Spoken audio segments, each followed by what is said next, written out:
Հաջորդ ռապորտանդատան 2025 թվականի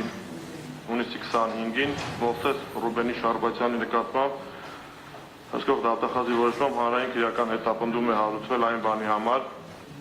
որ Վազգեն Գալստյանն իր կողմից նախաձեռնված եւ ղեկավարվող սրբազան պայքար անվանումով շարժումն իրականացնելու մի քանի ամիսների ընթացքում չկարողանալով Հայաստանի Հանրապետության Սահմանադրությամբ թույլատրված եղանակներով իրագործել իր կողմից շարժման առջև դրված Հայաստանի Հանրապետությունում իշխանությունը ստանձնելու նպատակը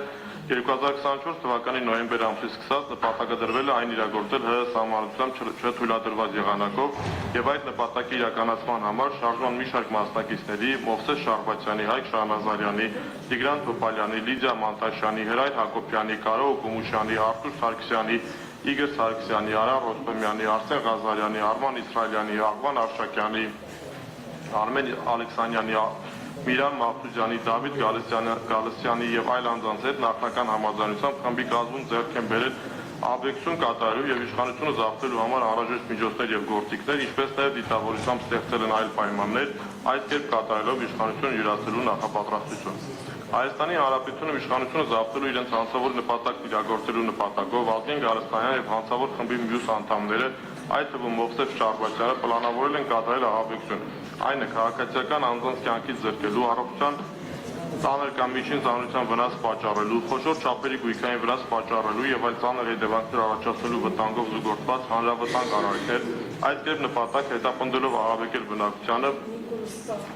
շրջանում առաջացնել անկառավարելի վիճակ, կազմալուծել հանրային իշխանության մարմինների գործունեություն եւ սահմանադրությամբ սահմանված կարգով իշխանությունն ստանձնած անձանց հարկադրել հրաժարվել դրանից։ Նախապատրաստելով նշված հանցավոր արարքների իրագործումը հանցավոր խմբի անդամները, այդ թվում Մովսես Շարբաթյանը 2025 թվականի հունվար ամսից սկսած շարժման մասնակիցների եւ համախոհների միջոցով արդեն հավաքագրել են բազմաթիվ հարվածային խմբերում ընդգրկվող 2000-ից ավելի անձանց, խոշոր փողոցներ առանձնացնելու եւ գործողությունները պլանավորելու համար ձեռք են բերել Երևան քաղաքի քարտեզը,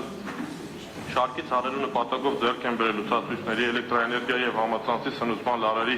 բաժանարարների գտնվելու վայրերի վերաբերյալ տվյալները, պատվիրել եւ ձեռք են բերել պայթյուններ կատարելու եւ կրակոցներ արձակելու համար նախատեսված հազարավոր անվտանգ միջոցներ, ինչպես նաեւ տրանսպորտային միջոցների անվադողերը վնասելու եւ տրանսպորտային շարժը կազմակերպելու